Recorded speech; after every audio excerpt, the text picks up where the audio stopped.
नमस्कार। तो शुरुआत करते हैं आज के दिन की। आज है 24 मई 2025। तो बता दें आप लोगों की आज का पंचांग क्या है। आज है शनि त्रयोदशी पर बन रहे हैं कई और शुभ और अशुभ योग। तो आपको बता देते हैं बिल्कुल सही तरीके से। ज्येष्ठ महीने की कृष्ण पक्ष की द्वादशी तिथि है आज और शनिवार का दिन है। आज एकादशी व्रत का पारण किया जाएगा। इसके साथ ही आज शनि त्रयोदशी है। यदि शनि की पीड़ा से परेशान हो रहे हैं तो शनिदेव की मूर्ति पर सरसों का तेल चलाएं। आज प्रदोष का भी व्रत रखा जाएगा। और आगे बात करते हैं, आप लोग बताते हैं कि आज यानी 24 मई शनिवार को जो है दिन ज्येष्ठ माह के कृष्ण पक्ष की द्वादशी तिथि है। आज के दिन शनि त्रयोदशी की तिथि होने की वजह से यह दिन बहुत महत्वपूर्ण हो सकता है। यदि आप 7.5 ढैया पनौती या शनि की महादशा से बुरे समय से गुजर रहे हैं तो शनि की मूर्ति पर सरसों का तेल चढ़ाएं और अपने जीवन को खुशहाल बना सकते हैं। आज प्रदोष का भी व्रत रखा जाएगा और त्रयोदशी तिथि जो है यहाँ पे शाम 7:20 से और 25 मई को दोपहर 3:51 तक जो है यहाँ पे रहेगी। प्रदोष का व्रत करने से भगवान शिव की कृपा से सभी कष्ट दूर हो जाते हैं और मनोकामनाएं पूर्ण होती हैं। अब बता दें आप लोगों की 43 साल जेल में बिताने के बाद 104 साल के लखन निर्दोष बेटी बोली अब सुकून से जाएंगे इस दुनिया से दूर। निचली अदालत के उस फैसले के खिलाफ अपील करने वाले 4 दोषियों में से 3 की मामले में लंबित रहते मौत हो गई थी।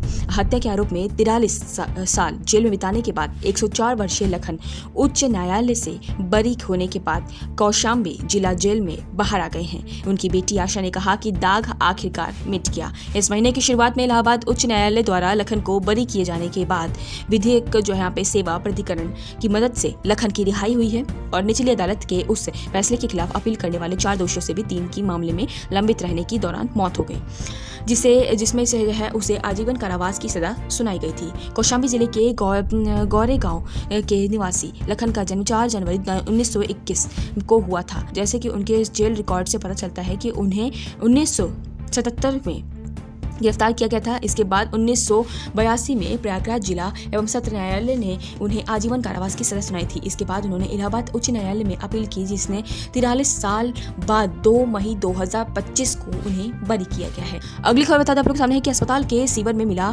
एंटीबायोटिक प्रतिरोधी घातक जीवाणु दवाओं पर असरहीन बैक्टीरिया से बड़ा खतरा। देश में एंटीबायोटिक दवाओं के अत्यधिक इस्तेमाल के कारण अस्पतालों के सीवर में घातक और एंटीबायोटिक प्रतिरोधी जीवाणु पाए गए हैं। अगली खबर बता दें आप लोग सामने है कि पीएम मोदी का बयान बना सियासत का मैदान। अब आपने कहा सौदागर तो भाजपा के बना शर्मनाक। आपके वरिष्ठ नेता व राज्यसभा सांसद संजय सिंह ने शुक्रवार को कहा कि पहलगाम में जिन बहनों का सिंदूर उजड़ा उनके घरों में अभी तक मातम पसरा हुआ है और प्रधानमंत्री नरेंद्र मोदी सिंदूर के सौदागर बनकर प्रचार रैलियों में मशगूल हैं। आम आदमी पार्टी ने प्रधानमंत्री नरेंद्र मोदी पर ऑपरेशन सिंदूर के बहाने राजनीतिक प्रचार करने और शहीदों के बलिदान पर सियासत करने का आरोप लगाया है। आपके वरिष्ठ नेता व राज्यसभा सांसद संजय सिंह ने शुक्रवार को कहा कि पहलगाम में जिन बहनों का सिंदूर उजड़ा है उन्हें घर में अभी मातम पसरा हुआ है और प्रधानमंत्री नरेंद्र मोदी जो है सौदागर बनकर वो प्रचार करने में लगे हैं। संजय सिंह ने कहा कि ऑपरेशन सिंदूर अभी समाप्त नहीं हुआ है, आतंकवाद पकड़े नहीं गए हैं और देश की सुरक्षा को लेकर चिंताएं बरकरार हैं।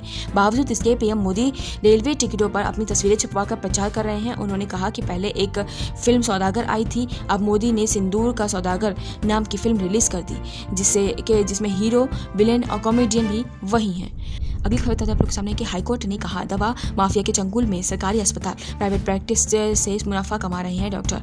हाईकोर्ट ने कहा कि दवा माफिया के चंगुल में फंसा सरकारी अस्पताल प्राइवेट प्रैक्टिस से जनता की लाशों पर डॉक्टर मुनाफा कमा रहे हैं। मंत्री, सांसद और विधायक मौन हैं, अधिकारी मौज कर रहे हैं और लेकिन अदालत अभी आंखें नहीं मूंद सकती। इलाहाबाद हाईकोर्ट ने स्वरूप रानी नेहरू अस्पताल की दुर्दशा के लिए जिम्मेदार अफसरों पर जमकर फटकारा। कहा कि दवा माफिया के चंगुल में फंसा सरकारी अस्पताल प्राइवेट प्रैक्टिस से अपने जनता की लाशों पर अपने डॉक्टर मुनाफा कमा रहे हैं। मंत्री, सांसद और विधायक मौन हैं, अधिकारी मौज कर रहे हैं लेकिन अदालत अपनी आंखें मूंद नहीं सकती। अगली खबर आप लोग सामने है कि दिल्ली में मिले हैं 23 कोरोना संक्रमित। सरकार ने जारी किया एडवाइजरी और अस्पताल को दिए ये निर्देश। एनसीआर में भी 9 मरीज शामिल हैं। दिल्ली सरकार के अपने स्वास्थ्य मंत्री अपने पंकज कुमार सिंह ने शुक्रवार को स्वास्थ्य अधिकारियों के साथ कोविड-19 की मौजूदा स्थिति को लेकर समीक्षा बैठक की। दिल्ली में गुरुवार तक कोविड के 23 मामलों की पुष्टि हो चुकी है। एक बार फिर से कोविड-19 के मामले में बढ़ोतरी देखने को मिल सकती है। इसको लेकर सभी अस्पतालों को बेड, ऑक्सीजन, वेंटिलेटर सहित अपने दूसरी सुविधाएं सुनिश्चित करने के लिए स्वास्थ्य सेवा महानिदेशालय ने एडवाइजरी जारी कर दी है। इससे अस्पताल परिसर में मास्क पहनने का परामर्श दिया गया है। अगली खबर आप लोग सामने कि मथुरा में मेड इन पाकिस्तान पंखा मिलने से हड़कंप मच गया। मथुरा के गोवर्धन इलाके में एक पंखे पर मेड इन पाकिस्तान लिखा हुआ था। जिस मिलने के बाद इलाके में अपने सनसनी मच गई। एक साथ भेषधारी महिला ने इसे जो है यहाँ पे मथुरा के गोवर्धन इलाके में एक पंखे पर मेड इन पाकिस्तान लिखा हुआ था।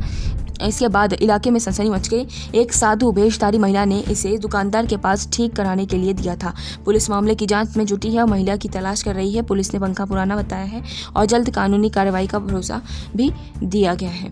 अगली खबर बता दें आप लोग के सामने है कि जल संकट का हल नहीं किया तो हम भूखे मर जाएंगे, ये वाटर बम है। सिंधु जल संधि रोकने पर बौखलाए पाकिस्तान के सांसद। पाकिस्तान सांसद में शुक्रवार को बोलते हुए सांसद अली जफर ने आगाह किया कि अगर इस जल संकट को जल्द से जल्द नहीं सुलझाया गया तो मरी फैल सकती है और बड़े पैमाने पर मौतें हो सकती हैं। जफर ने कहा कि सिंधु बेसिन हमारी लाइफ लाइन है। अगर हम अपनी जल संकट का समाधान नहीं करेंगे तो हम भूखे मर जाएंगे। पहलगाम आतंकी हमले के बाद भारत ने सिंधु जल संधि को रोकने का ऐलान किया था, जिससे पाकिस्तानी नेता बौखला गए हैं। पाकिस्तान के पूर्व प्रधानमंत्री इमरान खान की पार्टी के सांसद सैयद अली जफर ने इस फैसले को लेकर कहा कि यह तो हमारे ऊपर लटकता हुआ वाटर बम है, जिसे हमें तुरंत निष्कासित करना होगा। उन्होंने दावा किया कि भारत के इस कदम से 10 में से एक पाकिस्तानी को। अगली खबर आप लोग के सामने है कि नकल के केस में फंसी कैबिनेट मंत्री की पोती यूनिवर्सिटी कर रही है लोकमलिपा पोती। यहाँ पर बता दें आप लोगों को कि एमबीएस विश्वविद्यालय में बीए सिविल की परीक्षा के दौरान कैबिनेट मंत्री की पोती नकल करते हुए पकड़ी गई। छात्रा कैलकुलेटर के कवर पर अपने पेंसिल से लाइनें लिखकर लाई थी। मामला अपने सामने आने के बाद लिपा पोती में जुटा रहा। छात्रों ने प्रदर्शन कर सख्त कार्रवाई की मांग की है। सांसद हनुमान बेनीवाल ने अपने मुख्यमंत्री से अपने मंत्री को पद से हटाने की मांग की है। अगली खबर बता दें आप लोग के सामने है कि किसी भी अदालत को निचली कहना संविधान के मूल्य के विरुद्ध है। इस मामले पर बोला सुप्रीम कोर्ट। सुप्रीम कोर्ट ने शुक्रवार को कहा कि किसी भी अदालत को निचली अदालत कहना यहाँ पर जोर में है, एक तरीके से बोला जाए विरोध इसका किया गया है। और बता दें आप लोगों को यहाँ क्या क्या बातें कही गई हैं। बता दें सुप्रीम कोर्ट ने शुक्रवार को कहा कि किसी भी अदालत को निचली अदालत कहना अपने संवैधानिक मूल्यों के विरुद्ध है। जस्टिस अभय एक ओका और जस्टिस एजी मसीह ने 1991 के एक हत्या हमले में आजीवन कारावास की सजा पाए 2 दोषियों को बरी करते हुए यह टिप्पणी की।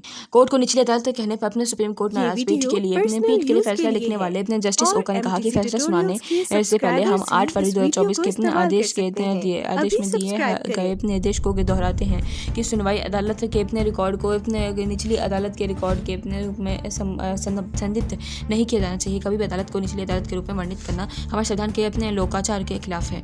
और अगली खबर बता दें आप लोग सामने है कि भारत सांसदों ने पाकिस्तान को खूब लताड़ा। आतंकवाद से लड़ाई में भारत को मिला रूस का साथ। अगली खबर आप लोग बता दें कि बहुत बड़ी खबर है। 80 साल की महिला को आजीवन कारावास, 17 साल पहले दामाद को जिंदा जलाया था। यूपी में लखीमपुर खीरी में कोर्ट ने 80 साल की महिला को आजीवन कारावास की सजा सुनाई थी। 17 साल पहले जो है घर बुलाकर दामाद को जिंदा जलाकर हत्या करने के मामले में कोर्ट ने ये सजा सुनाई थी। यूपी के लखीमपुर में जो बता दें आप लोगों की 80 वर्षीय महिला जो है दोषी करार की गई है। एडीजे देवेंद्र सिंह ने अपने दोषी सास को अपने आजीवन कारावास समेत 20,000 रुपये जुर्माना की सजा सुनाते हुए जेल भेज दिया है। एडीजीसी संजय सिंह ने बताया कि सुदामापुरी सीतापुर के रहने वाले अकील अहमद अपने पीएसी सीतापुर में अपने मुख्य आरक्षी हैं। गांव में एहतेशाम की पुत्री अपने शाहीन उर्फ रिकी के साथ हुआ था। अकील की अपनी पत्नी शाहीन व ससुराल अकेले पर अलग रहने का दबाव डाल रहे थे। 21 दिसंबर 2007 की रात शाहीन अपने कमरे में आग ताप रही थी, तभी उसकी 1.5 वर्ष की पुत्री शाहीन के कंधे पर सवार हो गई, जिससे अपने शाहीन आग में गिर गई और झुलस गई। शाहीन को अस्पताल में अपने भर्ती कराया गया और उनके अपने मायके वालों को सूचना भी दी गई। इलाज में अकील का काफी खर्च हुआ। इसके बाद 6 फरवरी 2008 को अकील की अपने ससुराल वालों ने अपने शाहीन की तबीयत खराब होने की सूचना देकर बहाने से लखीमपुर बुलाया और उस पर दहेज का सारा सामान सीतापुर में मंगवाने और तलाक देने का दबाव डाला था।